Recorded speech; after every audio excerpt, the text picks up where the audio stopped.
श्री कृष्ण गोविंद हरे मुरारी, हे नाथ नारायण वासुदेवा। श्री कृष्ण गोविंद हरे मुरारी, हे नाथ नारायण वासुदेवा। हे नाथ नारायण वासुदेवा, हे नाथ नारायण वासुदेवा। श्रीमद्भागवत पुराण दशम स्कंद पूर्वार्ध अथ अष्टात्रिंशोऽध्याय। अक्रूर जी की व्रज यात्रा। श्री शुकवाच। अक्रूरोऽपि च तां रात्रिं मधुरपुर्यां महामतिः उषित्वा रथमास्थाय प्रययो नन्दगोकुलं। गच्छन् पथि महाभागो भगवत्यम्बुजेक्षणे भक्तिं परामुपगत एवमेतदचिन्तयत्। किं मया चरितं भद्रं, किं तप्त परमं तपः, किं वाथाप्यहर्ते दत्तं यददक्ष्याम्यद्य केशवम्। श्री सुखदेव जी कहते हैं, परीक्षित, महामती अक्रूर जी भी वह रात मथुरापुरी में बिताकर प्रातःकाल होते ही रथ पर सवार हुए और नंद बाबा के गोकुल की ओर चल दिए। परम भाग्यवान अक्रूर जी व्रज की यात्रा करते समय मार्ग में कमल नयन भगवान श्री कृष्ण की परम प्रेममय भक्ति से परिपूर्ण हो गए। वे इस प्रकार सोचने लगे, मैंने ऐसा कौन सा शुभ कर्म किया है, ऐसी कौन सी श्रेष्ठ तपस्या की है, अथवा किसी सत्पात्र को ऐसा कौन सा महत्वपूर्ण दान दिया है जिसके फलस्वरूप आज मैं भगवान श्री कृष्ण के दर्शन करूंगा। ममेतद् दुर्लभं मन्ये उत्तमश्लोकदर्शनं विषयात्मनो यथा ब्रह्म कीर्तनं शूद्रजन्मनः। मैवं ममाधमस्यापि स्यादेवाच्युतदर्शनं ह्रियमाणः कालनद्या क्वचित्तरति कश्चन। ममाध्या मङ्गलं नष्टं फलवांश्चैव मे भवः यन्यमस्ये भगवतो योगिध्येयाङ्घ्रिपङ्कजं। कंसोऽवताध्याकृत मेत्यनुग्रहं दक्ष्येऽङ्घ्रिपद्मं प्रहितो मुनाहरे। कृतावतारस्य दुरत्ययं तमः पूर्वे तरणयन्यखमण्डलत्विषा। यद्दर्जितं ब्रह्म भवादिभिः सुरे श्रिया च देव्या मुनिभिः ससात्वते। गोचारणायानुचरेश्वरध्वने यद्गोपिकानाकुचकुङ्किमाङ्कितम्। द्रक्ष्यामि नूनं सुकपोलनासिकं स्मितावलोकारुणकञ्जलोचनं। मुखं मुकुन्दस्य गुडालकावृत्तं प्रदक्षिणं मे प्रचरन्ति वै मृगः। मैं बड़ा विषयी हूँ। ऐसी स्थिति में बड़े बड़े सात्विक पुरुष भी जिसके गुणों का गान करते रहते हैं, दर्शन नहीं कर पाते। उन भगवान के दर्शन मेरे लिए अत्यंत दुर्लभ हैं। ठीक वैसे ही जैसे शूद्र कुल के बालक के लिए वेदों का कीर्तन। परंतु नहीं, मुझ अधम को भी भगवान श्री कृष्ण के दर्शन होंगे ही, क्योंकि जैसे नदी में बहते हुए तिनके कभी कभी इस पार से उस पार लग जाते हैं, वैसे ही समय के प्रवाह से भी कहीं कोई इस संसार सागर को पार कर सकता है। अवश्य ही आज मेरे सारे अशुभ नष्ट हो गए। मेरा जन्म आज सफल हो गया, क्योंकि आज मैं भगवान के उन चरण कमलों में साक्षात नमस्कार करूंगा जो बड़े बड़े योगी यतियों के भी केवल ध्यान के ही विषय हैं।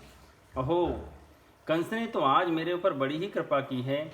उसी कंस के भेजने से मैं इस भूतल पर अवतीर्ण स्वयं भगवान के चरण कमलों के दर्शन पाऊंगा, जिनके नखमंडल की कांति का ध्यान करके पहले युगों के ऋषि महर्षि सज्ञान रूप अपार अंधकार राशि को पार कर चुके हैं। स्वयं वही भगवान तो अवतार ग्रहण करके प्रकट हुए हैं। ब्रह्मा, शंकर, इंद्र आदि बड़े बड़े देवता जिन चरण कमलों की उपासना करते रहते हैं, स्वयं भगवती लक्ष्मी एक क्षण के लिए भी जिनकी सेवा नहीं छोड़ती, प्रेमी भक्तों के साथ बड़े बड़े ज्ञानी भी जिनकी आराधना में संलग्न रहते हैं, भगवान के वे ही चरण कमल गौओं को चराने के लिए ग्वाल बालों के साथ वन वन में विचरते हैं। वे ही सुर मुनि वंदित श्री चरण गोपियों के वक्ष स्थल पर लगी हुई केसर से रंग जाते हैं, चिन्हित हो जाते हैं। मैं अवश्य अवश्य उनका दर्शन करूंगा। मरकत मणि के समान सुस्निग्ध कांतिमान उनके कोमल कपोल हैं। तोते के ठौर के समान नुकीली नासिका है। होठों पर मंद मंद मुस्कान, प्रेम भरी चितवन, कमल से कोमल रत्नार्य लोचन और कपोलों पर घुंघराली अलकें लटक रही है। मैं प्रेम और मुक्ति के परमदानी श्री मुकुंद के उस मुख कमल का आज अवश्य दर्शन करूंगा, क्योंकि हरिण मेरी दाईं ओर से निकल रहे हैं। अपद्य विष्णोर्मनुजत्वस्मीयुषो भारावताराय भुवो निजेच्छया लावण्यधाम्नो भवितोपलम्बनं मह्यं न स्यात् फलमञ्जसादृश य इच्छिता हरन्हितोऽप्य सत्सतो स्वतेजसा पास्ततमोभिदा भ्रमः स्वमाययात्मनर्चिदेस्तदीक्षया प्राणाक्षधीभिः सदनेष्वभीयते यस्याखिलामी वहद्भिः सुमङ्गलैर्वाचो विमिश्रा गुणकर्मजन्मभिः प्राणन्ति शुभन्ति पुनन्ति वै जगद् यास्तद्विरक्तः शवशोभनामतः स चावतीर्णः किल सात्वतान्वये स्वसेतुपालामरवर्य शर्मकृत यशो वितन्वन् व्रज आस्त ईश्वरो गायन्ति देवा यदशेषमङ्गलम् तं त्वध्यनूनं महता गतिं गुरुं त्रैलोक्यकान्तं दृशीमन्महोत्सवम्। भगवान विष्णु पृथ्वी का भार उतारने के लिए स्वेच्छा से मनुष्य की सी लीला कर रहे हैं। वे संपूर्ण लावण्य के धाम हैं, सौंदर्य की मूर्तिमान निधि है। आज मुझे उन्हीं का दर्शन होगा, अवश्य होगा। आज मुझे सहज में ही आंखों का फल मिल जाएगा। भगवान इस कार्य कारण रूप जगत के दृष्टा मात्र हैं और ऐसा होने पर भी दृष्टापन का अहंकार उन्हें छू तक नहीं गया है। उनकी चिन्मयी शक्ति से अज्ञान के कारण होने वाला भेद भ्रम अज्ञान सहित दूर से ही निरस्त रहता है। वे अपनी योग माया से ही अपने आप में भ्रू विलास मात्र से प्राण इंद्रिय और बुद्धि आदि के सहित अपने स्वरूप भूत जीवों की रचना कर लेते हैं और उनके साथ वृंदावन की कुंजों में तथा गोपियों के घरों में तरह तरह की लीलाएं करते हुए से प्रतीत होते हैं।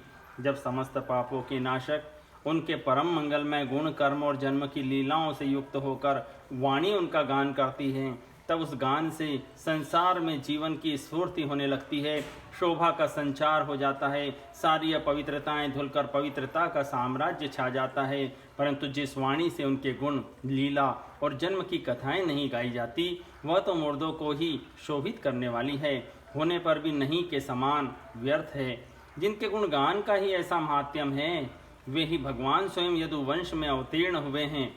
किस लिए? अपनी ही बनाई हुई मर्यादा का पालन करने वाले श्रेष्ठ देवताओं का कल्याण करने के लिए वे ही परम ऐश्वर्यशाली भगवान आज ब्रज में निवास कर रहे हैं और वहीं से अपने यश का विस्तार कर रहे हैं। उनका यश कितना पवित्र है। अहो, देवता लोग भी उस संपूर्ण मंगलमय यश का गान करते रहते हैं। इसमें संदेह नहीं कि आज मैं अवश्य ही उन्हें देखूंगा। वे बड़े बड़े संतों और लोकपालों के भी एकमात्र आश्रय हैं, सबके परम गुरु हैं और उनका रूप सौंदर्य तीनों लोगों के मन को मोह लेने वाला है। जो नेत्र वाले हैं उनके लिए वह आनंद और रस की चरम सीमा है। इसी से स्वयं लक्ष्मी जी जो सौंदर्य की अधीश्वरी है, उन्हें पाने के लिए ललकती रहती हैं।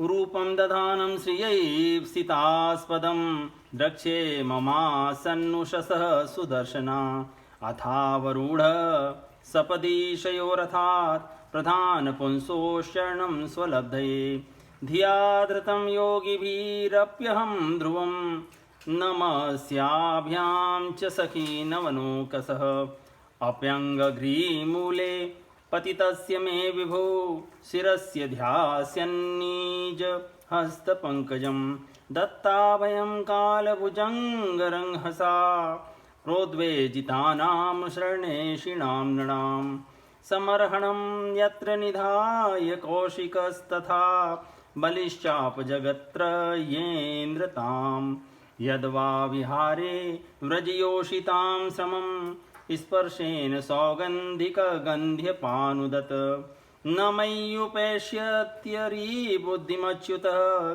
कंसस्य दूतः प्रहितोऽपि विश्वदृक् योऽन्तर्बहिश्चेतस एतदीहितं क्षेत्रज्ञ इक्षत्यमलेन चक्षुषा अपङ्ग्यघ्रीमूले वहितं कृताञ्जलिं मामीक्षिता सस्मितमार्द्रयादृशा सपद्यपध्वस्तसमस्तकिल्बिषो वोढामुदं वीतविशङ्क ऊर्जिताम्।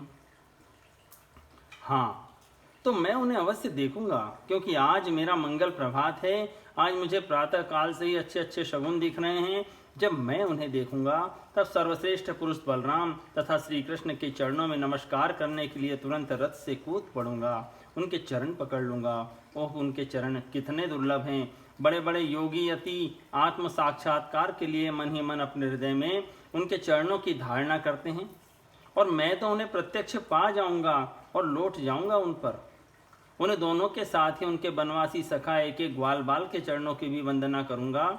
मेरे अहोभाग्य, जब मैं उनके चरण कमलों में गिर जाऊंगा तब क्या वे अपना करकमल मेरे सिर पर रख देंगे?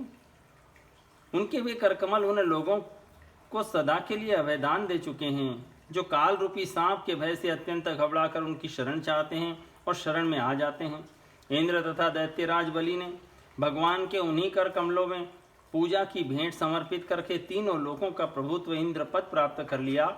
भगवान के उन्हीं कर कमलों ने, जिनमें से दिव्य कमल की सी सुगंध आया करती है, अपने स्पर्श से रास लीला के समय व्रज युवतियों की सारी थकान मिटा दी थी। मैं कंस का दूत हूँ, उसी के भेजने से उनके पास जा रहा हूँ। कहीं वे मुझे अपना शत्रु तो न समझ बैठेंगे। राम राम, वे ऐसा कदापि नहीं समझ सकते, क्योंकि वे निर्विकार हैं, सम हैं, अच्युत हैं, सारे विश्व के साक्षी हैं, सर्वज्ञ हैं। वे चित्त के बाहर भी हैं और भीतर भी। वे क्षेत्रज्ञ रूप से स्थित होकर अंतःकरण की एक एक चेष्टा को अपनी निर्मल ज्ञान दृष्टि के द्वारा देखते हैं। तब मेरी शंका व्यर्थ है। अवश्य ही मैं उनके चरणों में हाथ जोड़कर विनीत भाव से खड़ा हो जाऊंगा। वे मुस्कुराते हुए दयानिधि स्निग्ध दृष्टि से मेरी ओर देखेंगे। उस समय मेरे जन्म जन्म के समस्त शुभ संस्कार उसी क्षण नष्ट हो जाएंगे और मैं निशंक होकर सदा के लिए परमानंद में मग्न हो जाऊंगा।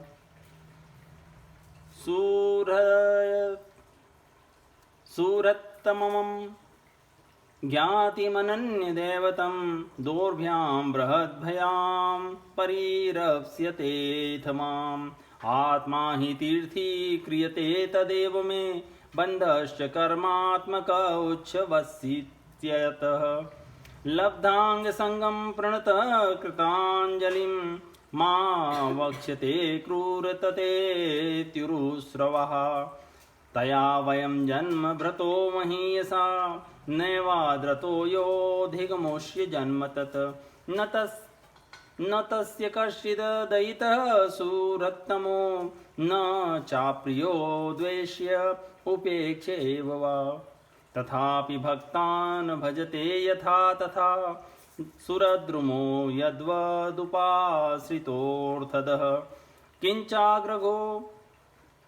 किञ्चाग्रजो मावनतं यदुत्तमः स्मयन् परिष्व्यज्य गृहीतमञ्जलौ गृहं प्रवेशाप्त समस्त संस्कृतं संप्रक्षते कंसकृतं स्वबन्धुषु। मैं उनके कुटुंब का हूँ और उनका अत्यंत हित चाहता हूँ। इसके सिवा मेरा और कोई आराध्य देव भी नहीं है। ऐसी स्थिति में वे अपनी लंबी लंबी बाहों से पकड़कर मुझे अवश्य अपने हृदय से लगा लेंगे। आहा, उस समय मेरी तो देह पवित्र होगी ही, वह दूसरों को पवित्र करने वाली भी बन जाएगी। उसी समय उनका आलिंगन प्राप्त होते ही मेरे कर्ममय बंधन, जिनके कारण मैं अनादिकाल से भटक रहा हूँ, टूट जाएंगे। जब वे मेरा आलिंगन कर चुकेंगे और मैं हाथ जोड़ सिर झुकाकर उनके सामने खड़ा हो जाऊंगा, तब वे मुझे चाचा क्रूर इस प्रकार कहकर संबोधन करेंगे। क्यों न हो, इसी पवित्र और मधु यश का विस्तार करने के लिए ही तो वे लीला कर रहे हैं। तब मेरा जीवन सफल हो जाएगा। भगवान श्री कृष्ण ने जिसको अपनाया नहीं, जिसे आदर नहीं दिया, उसके उस जन्म को, जीवन को धिक्कार है। न तो उन्हें कोई प्रिय है और न तो अप्रिय, न तो उनका कोई आत्मीय सुहृद है और न तो शत्रु। उनकी उपेक्षा का पात्र भी कोई नहीं है। फिर भी जैसे कल्पवृक्ष अपने निकट आकर याचना करने वालों को उनकी मुँह मांगी वस्तु देता है, वैसे ही भगवान श्री कृष्ण भी जो उन्हें जिस प्रकार भजता है उसे उसी रूप में भजते हैं। वे अपने प्रेमी भक्तों से ही पूर्ण प्रेम करते हैं। मैं उनके सामने विनीत भाव से सिर झुकाकर खड़ा हो जाऊंगा और बलराम जी मुस्कुराते हुए मुझे अपने हृदय से लगा लेंगे और फिर मेरे दोनों हाथ पकड़कर मुझे घर के भीतर ले जाएंगे। वहाँ सब प्रकार से मेरा सत्कार करेंगे। इसके बाद मुझसे पूछेंगे कि कंस हमारे घर वालों के साथ कैसा व्यवहार करता है। श्री शुकवाच इति संचन्तयन् कृष्णं स्वफल्कतनयो ध्वनि रथेन गोकुलम प्राप्त सूर्य चास्तगिरिम नृप। श्री सुखदेव जी कहते हैं, परीक्षित, स्वफल्क नंदन क्रूर मार्ग में इसी चिंतन में डूबे डूबे रथ से नंद गांव पहुंच गए और सूर्य अस्ताचल पर चले गए। पदानि तस्याखिल लोकपाल किरीटजुष्टामलपादरेणु ददर्शम गोष्ठे क्षिति कौतुकानि विलिक्षितान्यब्जयं वाङ्कुशाढ्ये। तद्दर्शनाल्लाद विवृद्ध संभ्रम प्रेम्णोर्ध्वरोमाश्रुकलाकुलेक्षण रथादवस्कन्द स तेष्वचेष्टत प्रभोर्मून्यं गृहजास्य होइति। देहं भ्रतामियानर्थो हित्वा दम्भं भियं शुचं सन्देशादयो हरेर्लिङ्गदर्शन श्रवणादिभिः। ददर्श कृष्णं रामं च व्रजे गोदोहनं गतौ पीतनीलाम्बरोधरो शरदम्बुरु हेक्षणो किशोरो श्यामलश्वेतौ श्रीनिकेतो बृहद्भुजो सुमुखो सुन्दरवरो बालद्विरद विक्रमो ध्वजव्रजाङ्कुशाम्भोजैश्चिह्निते चिह्नितैरङ्गघ्रीभिर्व्रजं शोभयन्तो महात्माना वनुक्रोशस्मितेक्षणो उदाररुचिरक्रीडो स्त्रग्विणो वनमालिनो पुण्यगंधानुलिप्तांगो स्नातो विरजवाससो। जिनके चरण कमल की रज का सभी लोकपाल अपने किरीटों के द्वारा सेवन करते हैं, अक्रूर जी ने गोष्ठ में उनके चरण चिन्हों के दर्शन किए। कमल, यव, अंकुश आदि असाधारण चिन्हों के द्वारा उनकी पहचान हो रही थी और उनसे पृथ्वी की शोभा बढ़ रही थी। उन चरण चिन्हों के दर्शन करते ही अक्रूर जी के हृदय में इतना आह्लाद हुआ कि वे अपने को संभाल न सके, विह्वल हो गए। प्रेम के आवेग से उनका रोम रोम खिल उठा, नेत्रों में आंसू भर आए और टप टप टपकने लगे। वे रथ से कूदकर उस धूलि में लौटने लगे और कहने लगे, अहो, यह हमारे प्रभु के चरणों की रज है। परीक्षित, कंस के संदेश से लेकर यहाँ तक अक्रूर जी के चित्त की जैसी अवस्था रही है, यही जीवों के देह धारण करने का परम लाभ है।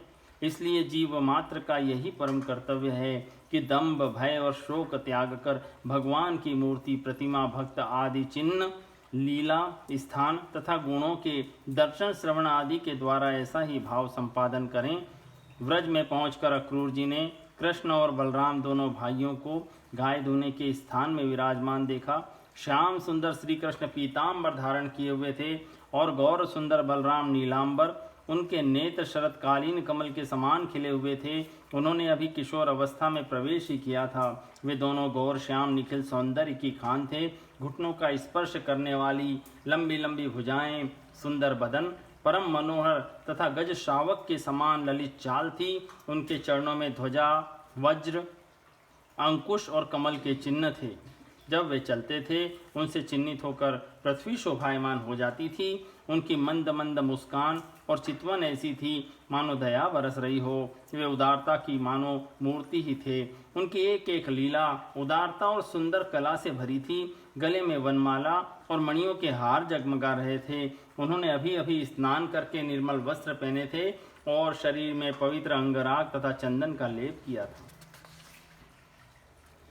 प्रधान पुरुषावाद्यो जगद्धेतु जगत्पति अवतीर्णो जगत्यत्यर्थे स्वांशेन बलकेशवो दिशो वितिमिराराजन् कुर्वाणो प्रवया स्वया यथा मारकतः शैलो रौपश्च कनकाचितो रथातूर्णं वप्लुप्त्य सो क्रूर स्नेह विवल पपात चरणोपान्ते दंडवद राम कृष्णयो भगवद्दर्शनाल्लाद बाष्प कुर्याकुलेक्षण पुलकाचितांगोत्कंठयात स्वाख्याने नाशकन्नप भगवान् स्तमभिप्रेत्य रथांगांकित पाणिना परिरेभेभ्युपाकृष्य पीतः रणतवत्सल संकर्षणश्च प्रणतमुपगुह्य महामना गृहीत्वा पाणिना पाणि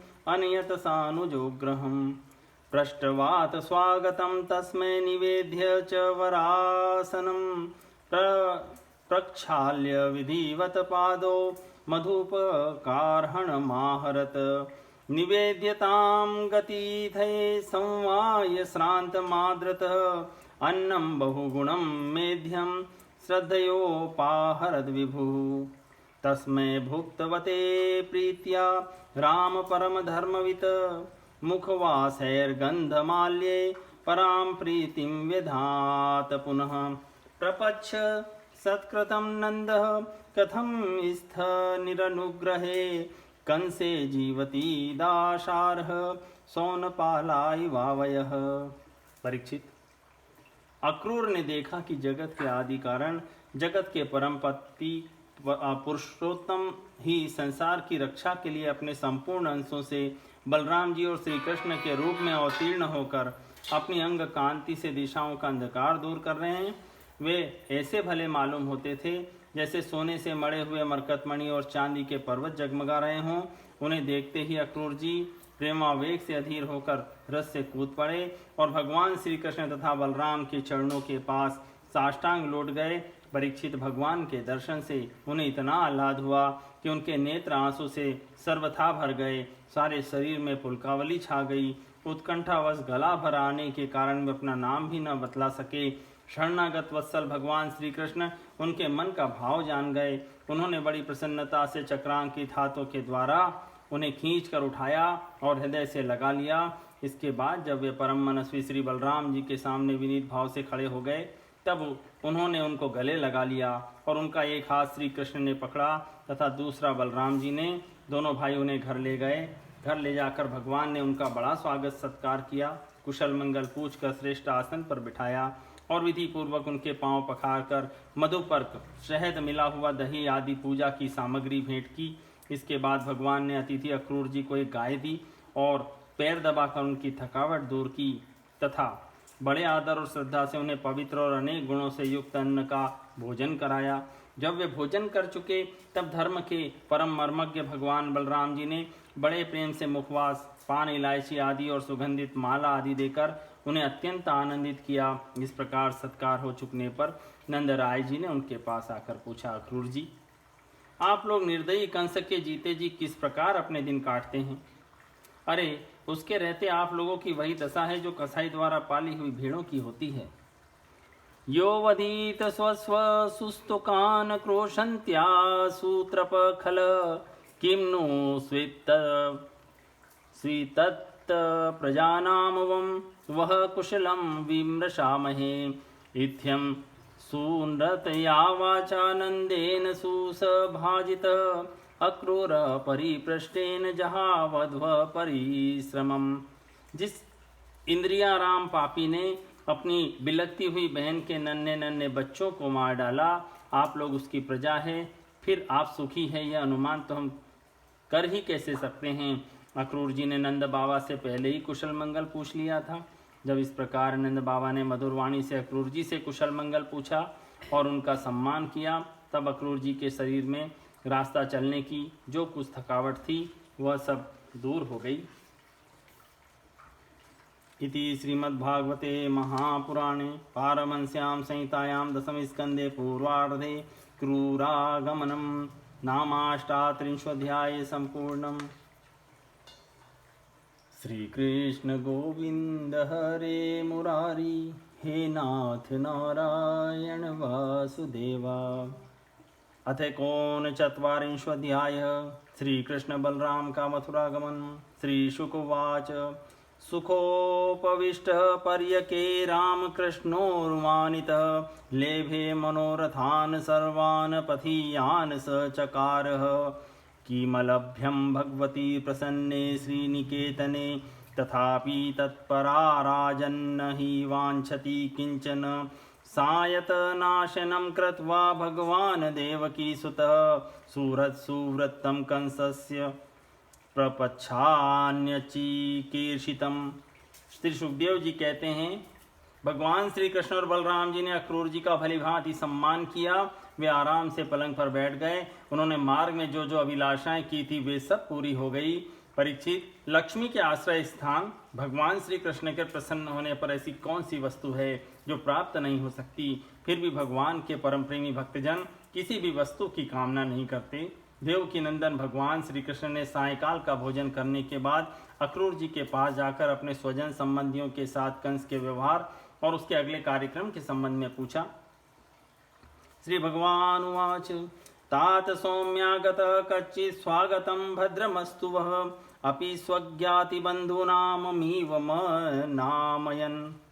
नामयम् किं नून कुशलं पृच्छे वेदमाने कुलामये कंसे मातुल नाम्यंग स्वानाम नस्त प्रजासु च।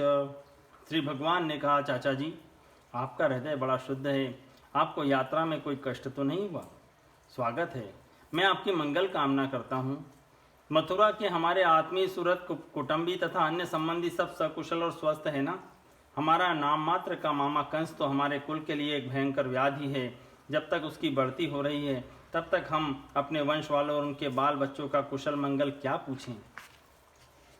अहो अस्मद्भूत भूरि पित्रो व्रजिन मार्ययो यद्धेतो पुत्र मरणम यद्धेतोर्बंधनम यतयोः दिष्टयाद्य दर्शनम स्वानां मह्यं वक् सौम्यकांक्षितं संजातं वर्णतां तात तवागमन कारणम। चाचा जी, यह हमारे लिए बड़े खेद की बात है कि मेरे ही कारण मेरे निरपराध और सदाचारी माता पिता को अनेकों प्रकार की यातनाएं झेलनी पड़ी, तरह तरह के कष्ट उठाने पड़े। और तो क्या कहूँ, मेरे ही कारण उन्हें हथकड़ी बेड़ी से जकड़कर जेल में डाल दिया गया तथा मेरे ही कारण उनके बच्चे भी मार डाले गए। मैं बहुत दिनों से चाहता था आप लोगों में से किसी न किसी का दर्शन हो। यह बड़े सौभाग्य की बात है कि आज मेरी वह अभिलाषा पूरी हो गई। सौम्य स्वभाव चाचा जी, आप कृपा करके ये बतलाइए कि आपका शुभागमन किस निमित्त से हुआ।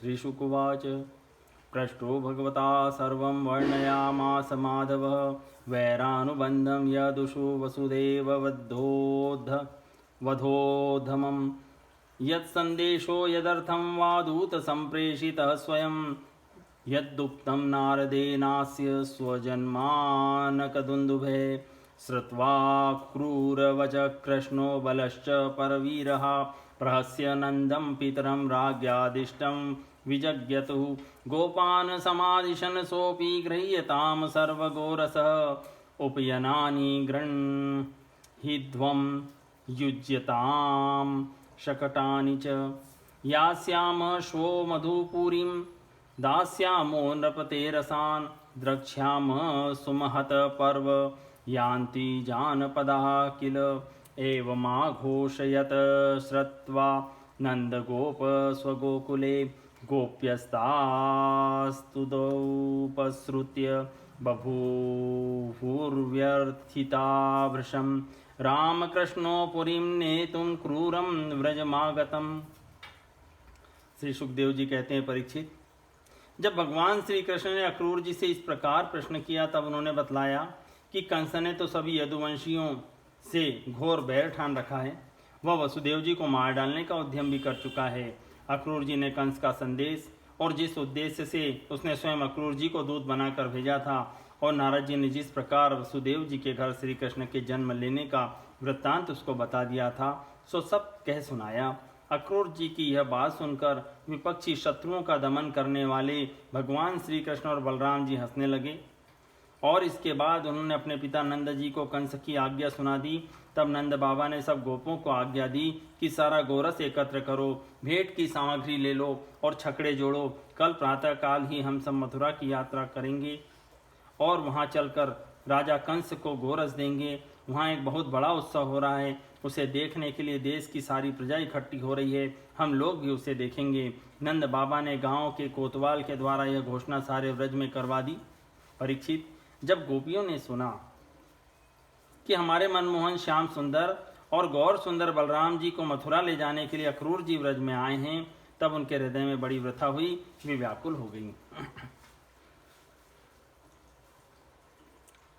काश्चित् कृतहृत्ता पश्वासन्मासमलान्मुखश्रिय स्त्रंसदधूकुलवलय केशग्रन्थस्य काश्चन अन्याश्च तदनुध्यान निवृत्ताशेषवृत्तयः नाभ्यजानन्निमं लोकमात्मलोकम् गता इव स्मरन्त्यश्चापरः शौरेरनुरागस्मितेरितः हृदि स्पृशश्चित्रपदा गिरसम्मुहुः स्त्रियः गतिं सुललितां चेष्टां स्निग्धहासावलोकनं शोकापहानि निर्माणि प्रोद्दाम चरितानि च चिन्तयन्त्यो मुकुन्दस्य भीता विरहकातरः समेतः संघर्षः प्रोचुर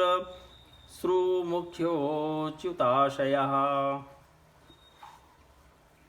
भगवान श्री कृष्ण के मथुरा जाने की बात सुनते ही बहुतों के हृदय में ऐसी जलन हुई कि गर्म सांस चलने लगी, मुख कमल कुमला गया और बहुतों की ऐसी दशा हुई वे इस प्रकार अचेत हो गई कि उन्हें खिसकी हुई ओढ़नी, गिरते हुए कंगन, ढीले हुए जूड़ों का पता तक न रहा।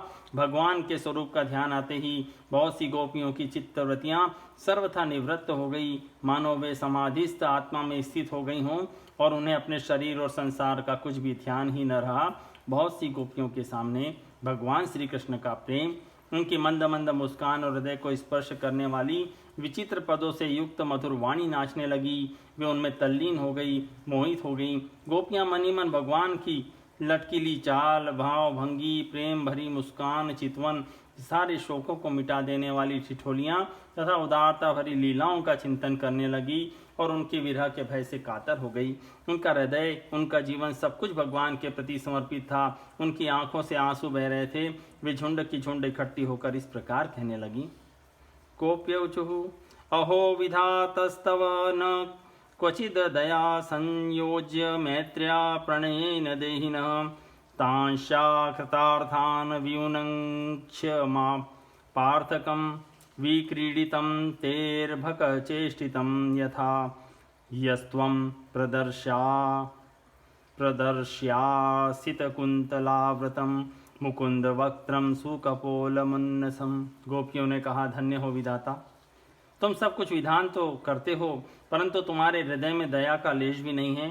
पहले तो तुम सौहार्द और प्रेम से जगत के प्राणियों को एक दूसरे के साथ जोड़ देते हो, उन्हें आपस में एक कर देते हो, मिला देते हो, परंतु अभी उनकी आशा अभिलाषाएं पूरी भी नहीं हो पाती, वे तृप्त भी नहीं हो पाते कि तुम्हें व्यर्थ ही अलग अलग कर देते हो। सच है, तुम्हारा यह खिलवाड़ बच्चों के खेल की तरह व्यर्थ ही है। यह कितने दुख की बात है विधाता। तुमने पहले हमें प्रेम का वितरण करने वाले श्याम सुंदर का मुख कमल दिखाया, कितना सुंदर है वह। काले काले घुंघराले बाल कपोलों पर झलक रहे हैं, मरकत मणि से चिकने सुस्निग्ध कपोल और तोते की चोंच सी सुंदर नासिका तथा आदरों पर मंद मंद मुस्कान की सुंदर रेखा जो सारे शोकों को तत्क्षण भगा देती है। शोकापनोदस्मितलेश सुंदरम करोषि पारोक्ष्यमस्साधु ते कृतं क्रूरस्त्वं क्रूर समाख्या स्मनतश्चक्षुर्हि दत्तं हरसे बताज्ञवत् येनेकदेशे खिलसर्गसौष्ठवं त्वदीयमद्राक्ष्म वयं मधुद्विषः न नन्दसूनु क्षणभंग सौहृद समीक्षते न स्वकृतातुरावत् विहाय गेहान् स्वजनान् सुतान् पतिं स्तदास्य मध्वोपगतता नवप्रियः सुखं प्रभाता रजनीयमाशिष सत्या बभूवुः पर्योषितां ध्रुवं या संप्रविष्टस्य मुखं व्रजस्पते पास्यन्त्य पांगोत्कलित स्मितासवं तासां मुकंदो मधुमंजुभाषितैर्गृहीतचित्तः पर्वान् मनस्व्यपि कथं पुनर्न प्रतीयास्यते बला ग्राम्या सलज्जस्मित विभ्रमेर्भ्रमन् अद्य ध्रुवं तत्र दृशो भविष्यते दाशार्ह भोजान्धक वृष्णि सात्वताम्। विधाता, तुमने एक बार तो हमें वह परम सुंदर कमल मुख दिखाया और अब उसे हमारी ही आंखों से ओझल कर रहे हो। सचमुच तुम्हारी यह करतूत बहुत ही अनुचित है। हम जानती है इसमें अक्रूर का दोष नहीं है, यह तो साफ तुम्हारी क्रूरता है। वास्तव में तुम ही अक्रूर के नाम से यहाँ आए हो और अपनी ही दी हुई आंखें तुम हमसे मूर्ख की भांति छीन रहे हो। इनके द्वारा हम श्याम सुंदर के एक एक अंग में तुम्हारी सृष्टि का संपूर्ण सौंदर्य निहारती रहती थी। विधाता, तुम्हें ऐसा नहीं करना चाहिए। अहो, नंद नंदन श्याम सुंदर को भी नए नए लोगों से नेह लगाने की चाट पड़ गई है। देखो तो सही, इनका सौहार्द, इनका प्रेम एक क्षण में ही कहाँ चला गया। हम तो अपने घर द्वार, स्वजन संबंधी, पुत्र पति आदि को छोड़कर इनकी दासी बनी और इन्हीं के लिए आज हमारा हृदय शोकातुर हो रहा है। परंतु ये ऐसे हैं कि हमारी ओर देखते भी नहीं। आज की रात का प्रातः काल मथुरा की स्त्रियों के लिए बड़ा ही मंगलमय होगा। आज उनकी बहुत दिनों की अभिलाषाएं अवश्य ही पूरी हो जाएंगी जब हमारे ब्रजराज श्याम सुंदर अपनी तिरछी चितवन और मंद मंद मुस्कान से युक्त मुखारविंद का मादक मधु वितरण करते हुए मथुरापुरी में प्रवेश करेंगे। तब वे उसका पान करके धन्य धन्य हो जाएंगी। यद्यपि हमारे श्याम सुंदर धैर्यवान होने के साथ ही नंद बाबा आदि गुरुजनों की आज्ञा में रहते हैं, तथापि मथुरा की युवतियां अपने मधु के समान मधुर वचनों से इनका चित्त बरबस अपनी ओर खींच लेंगी और ये उनकी सलज्ज मुस्कान तथा विलासपूर्ण भावभंगी से वहीं रम जाएंगे। फिर हम गंवार ग्वालिनों के पास ये लौटकर क्यों आने लगे। धन्य हैं आज हमारे श्याम सुंदर का दर्शन करके मथुरा के दाशार, भोज, अंधक और वृष्णिवंशी यादवों के नेत्र अवश्य ही परमानंद का साक्षात्कार करेंगे। आज उनके यहाँ महान उत्सव होगा। महोत्सव श्रीरमणं गुणास्पदं द्रक्ष्यन्ति ये चाध्वनि देवकी सुतं मैतद्विधस्या करुणस्य नाम भूद क्रूर इत्येतदतीव दारुण यो सावनाश्वास्य सुदुखितं जनं प्रियात् प्रियं नेष्यति पारमध्वन अनार्दधीरेश समास्थितो रथं तमन्वमी च त्वरयन्ति दुर्मदः गोपानोभिस्वस्थविरेरुपेक्षितं देवं च नोध्य प्रतिकूलमिहते निवारयामः समुपेत्य माधवं किं नो करिष्यन् कुलवृद्धबान्धवा मुकुन्द संगानि मिषार्ध दुस्त्यजाद देवेन विन्ध्वं सितदीनचेतसां यस्यानुराग ललितस्मित वल्गुमन्त्र लीलावलोक परिरम्भण रासगोष्ठ्यां नीता स्मनः क्षणमिव क्षणदाविनातं गोप्य कथं क्वतीतरेम तमो दुरन्तं व्योन्नः क्षये व्रज मनंत सखः परितो गोपैर्विशन् खुररज छुरितालकस्त्रक वेणुं क्वणन स्मितकटाक्ष निरीक्षणेन चित्तं क्षिणोत्यमुम्रतेनु कथं भवेम। साथ ही जो लोग यहाँ से मथुरा जाते समय रमा रमण गुण सागर नटनागर देवकी नंदन श्याम सुंदर का मार्ग में दर्शन करेंगे वे भी निहाल हो जाएंगे। देखो सखी, यह अक्रूर कितना निष्ठुर, कितना हृदयहीन है। इधर तो हम गोपियाँ इतनी दुखित हो रही हैं और यह हमारे परम प्रियतम नंद दुलारे श्याम सुंदर को हमारी आंखों से ओझल करके बहुत दूर ले जाना चाहता है और दो बात कहकर हमें धीरज भी नहीं बनाता, आश्वासन भी नहीं देता। सचमुच ऐसे अत्यंत क्रूर पुरुष का नाम अक्रूर नहीं होना चाहिए था। सखी, हमारे ये श्याम सुंदर भी तो कम निष्ठुर नहीं है। देखो देखो, वे भी रथ पर बैठ गए और मतवाले गोपगणों छकड़ों द्वारा उनके साथ जाने के लिए कितनी जल्दी मचा रहे हैं। सचमुच ये मूर्ख हैं और हमारे बड़े बूढ़े, इन्होंने तो हम लोगों की जल्दबाजी देखकर उपेक्षा कर दी है कि जाओ जो मन में आवे करो। अब हम क्या करें। आज विधाता सर्वथा हमारे प्रतिकूल चेष्टा कर रहा है। चलो हम स्वयं ही चलकर अपने प्राण प्यारे श्याम सुंदर को रोकेंगी। कुल के बड़े बूढ़े और बंधुजन हमारा क्या कर लेंगे। अरे सखी, हम आधे क्षण के लिए भी प्राण वल्लभ नंद नंदन का संग छोड़ने में असमर्थ थी। आज हमारे दुर्भाग्य ने हमारे सामने उनका वियोग उपस्थित करके हमारे चित्त को विनष्ट और व्याकुल कर दिया है। सखियों, जिनकी प्रेम भरी मनोहर मुस्कान, रहस्य की मीठी मीठी बातें, विलासपूर्ण चितवन और प्रेमालिंगन से हमने रासलीला की, वे रात्रियां जो बहुत विशाल थी, एक क्षण के समान हमने बिता दी थी। अब भला उनके बिना हम उन्हीं की दी हुई अपार विरह व्यथा कैसे पार करेंगी। एक दिन की नहीं बात, प्रतिदिन की बात है। सायंकाल में प्रतिदिन वे ग्वाल बालों से घिरे हुए बलराम जी के साथ वन से गौएं चरा कर लौटते थे। उनकी काली काली घुंघराली अलकें और गले के पुष्पहार गौों के खुर की रज से ढके रहते थे। वे बांसुरी बजाते हुए अपनी मंद मंद मुस्कान और तिरछी चितवन से देख देख कर हमारे हृदय को बेध डालते हैं। उनके बिना भला हम कैसे जी सकेंगी।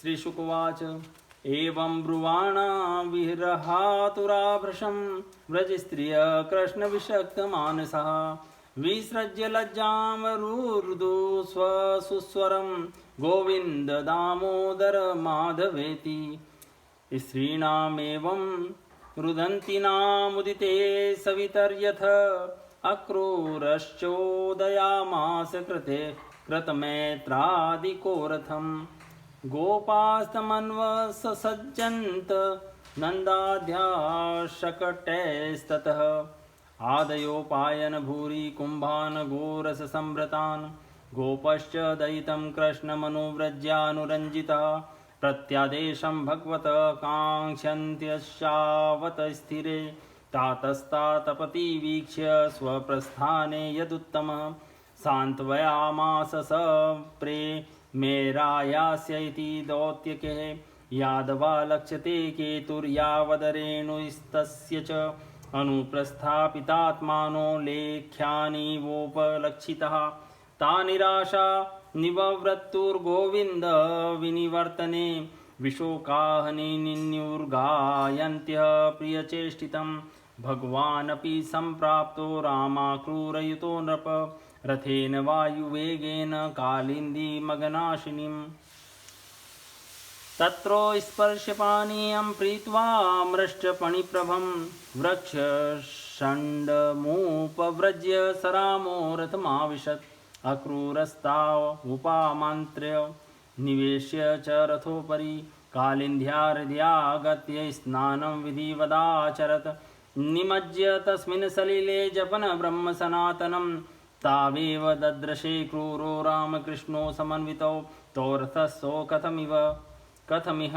सुतावानकदुन्दुभे तहिर्स्वितस्य नन्दनेन स्तैत्यून्मज्य व्यचष्टसः तत्रापि च यथा पूर्वमासीनो पुनरेव सः न्यमज्जद दर्शनं यन्मे मृषा किं सलिले तयो भूयस्तत्रापि सोद्राक्षितैस्तूयमानमहीश्वरं सिद्धचारणगन्धर्वैरसुरैर्नर्तकन्धरः सहस्रशीर्षं देवं सहस्रफणमौलिनं नीलाम्बरं विषश्वेत शृङ्गे श्वेतमिव स्थितं तस्योत्सङ्गे घनश्यामपीतकौशेयवाससं पुरुषं चतुर्भुजं शान्तं पद्मपत्रारुणेक्षणं चारुप्रसन्नवदनं चारुहासनिरीक्षणं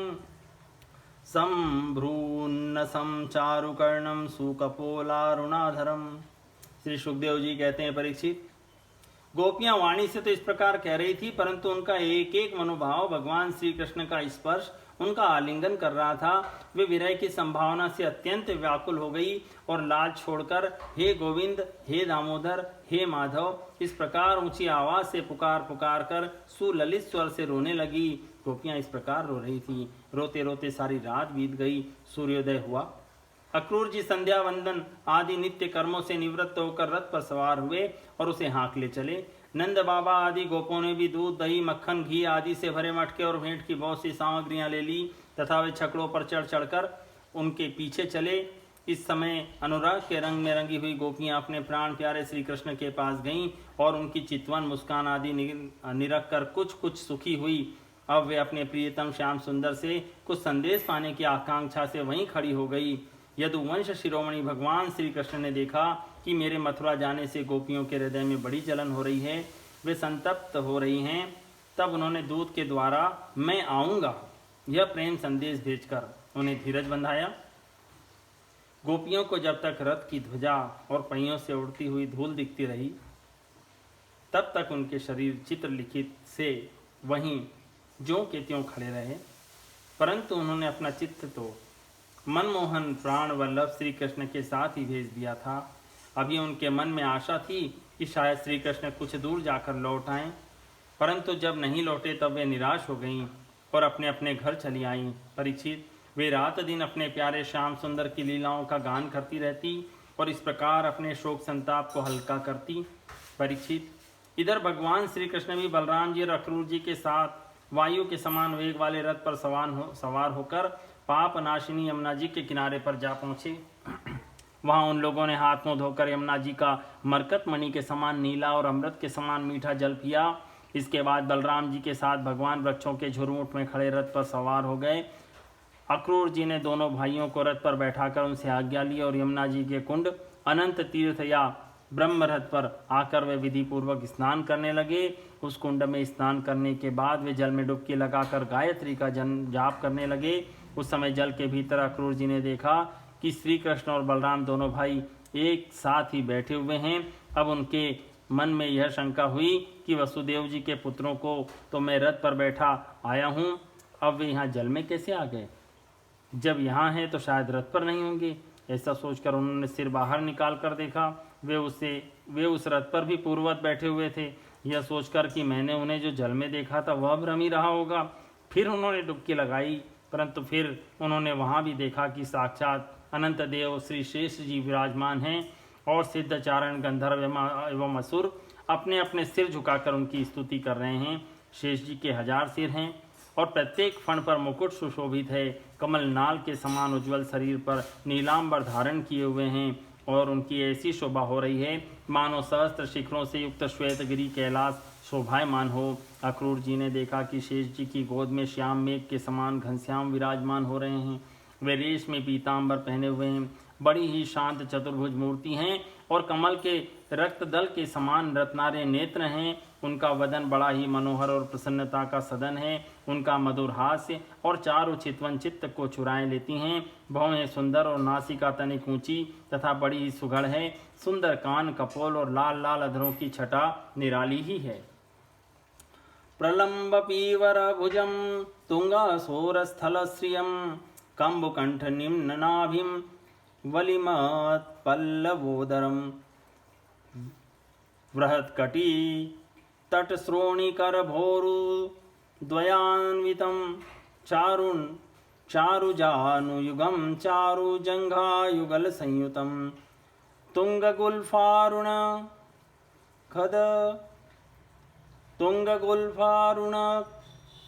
नखव्रात दीधिति भिर्व्रतं नवाङ्गुल्यगुष्ठदलैर्विलत्सत्पादपङ्कजं सुमहाहर्मणि व्रातकिरीटकटकाङ्गदे कटिसूत्रब्रह्मसूत्रहारनुपुरकुण्डले भ्राजमानं पद्मकरं शङ्खचक्रगदाधरं श्रीवत्सवक्षसं भ्राजकौस्तुभं वनमालिनं नंदप्रमुखे पार्षदे सनकादिभिः सुरेशे ब्रह्मरुद्राधैर्नवभिश्च द्विजोत्तमे प्रह्लाद नारदवसु प्रमुखैर्भागवतोत्तमे स्तूयमान पृथक् भावैर्वचोभिरमलात्मभिः श्रिया पुष्टया गिरा कान्त्या कीर्त्या तुष्टये लयोर्जया विद्या शक्त्या माया च निवेशितं विलोक्य सुभृशं प्रीतो भक्त्या परमया युतः हृष्यत्तनूरुहो भाव परिक्लिन्नात्मलोचनः गिरागदगदया स्तौषीद सत्वमालव्य सात्वतः प्रणम्य मूर्धनावहित कृतांजलि पुटशनैः। बाहें घुटनों तक लंबी और हष्टपुष्ट हैं, कंधे ऊंचे और वक्ष स्थल लक्ष्मी जी का आश्रय स्थान है। शंख के समान उतार चढ़ाव वाला सुडौल गला, गहरी नाभि और त्रिवली युक्त उदर पीपल के पत्ते के समान शोभायमान है। स्थूल कटी प्रदेश और नितंब, हाथी की सूंड के समान जांघें, सुंदर घुटने और पिंडलियां हैं। एड़ी के ऊपर की गांठें उभरी हुई हैं। लाल लाल नखों से दिव्य ज्योतिर्मय किरणें फैल रही हैं। चरण कमल की उंगलियां और अंगूठे नई तथा कोमल पंखुड़ियों के समान सुशोभित हैं। अत्यंत बहुमूल्य मणियों से जड़ा हुआ मुकुट, कड़े, बाजूबंद, करधनी, हार, नुपुर और कुंडलों से तथा यज्ञोपवीत से वह दिव्य मूर्ति अलंकृत हो रही है। एक हाथ में पद्म शोभा पा रहा है और शेष 3 हाथों में शंख, चक्र और गदा। वक्ष स्थल पर श्रीवत्स का चिन्ह, कौस्ते गले में कौस्तुभ मणि और वनमाला लटक रही है। नंद सुनंद आदि पार्षद अपने स्वामी सनकादि, परमर्षि, परब्रह्म, ब्रह्मा, महादेव आदि देवता, सर्वेश्वर, मरीचि आदि 9 ब्राह्मण, प्रजापति और प्रहलाद, नारद आदि भगवान के परम प्रेमी भक्त तथा 8 वसु अपने परम प्रियतम भगवान समझकर भिन्न भिन्न भावों के अनुसार निर्दोष वेद वाणी से भगवान की स्तुति कर रहे हैं। साथ ही लक्ष्मी, पुष्टि, सरस्वती, कांति, कीर्ति और तुष्टि अर्थात ऐश्वर्य, बल, ज्ञान, श्री, यश और वैराग्य, ये षडेश्वर्य रूप शक्तियाँ, इला संधिनी रूप पृथ्वी शक्ति, ऊर्जा, लीला शक्ति, विद्या, अविद्या, जीवों के मोक्ष और बंधन में कारण रूपा बहिरंग शक्ति, लादिनी, संवित, अंतरंगा शक्ति और माया आदि शक्तियाँ मूर्तिमान होकर उनकी सेवा कर रही हैं। भगवान की यह झांकी निरखकर अक्रूर जी का हृदय परमानंद से लबालब भर गया। उन्हें परम भक्ति प्राप्त हो गई। सारा शरीर हर्षावेश से पुलकित हो गया। प्रेम भाव का उद्रेक होने से उनके नेत्र आंसू से भर गए। अब अक्रूर जी ने अपना साहस बटोरकर भगवान के चरणों में सिर रखकर प्रणाम किया और वे उसके बाद हाथ जोड़कर बड़ी सावधानी से धीरे धीरे गदगद स्वर से भगवान की स्तुति करने लगे। इति श्रीमद्भागवते महापुराणे पारमहंस्यां संहितायां दशम स्कंदे पूर्वार्धे क्रूर प्रतीयाने 39वाध्याय संपूर्णम्।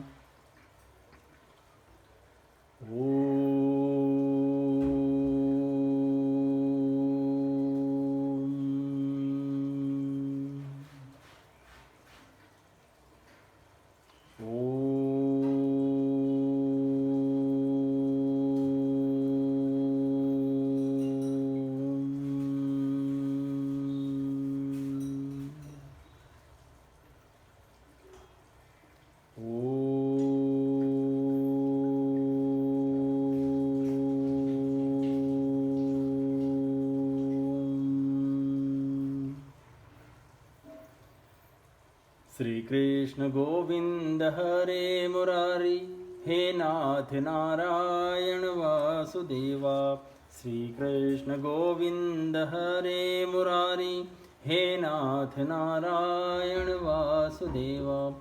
हे नाथ नारायण वासुदेवा, हे नाथ नारायण वासुदेवा।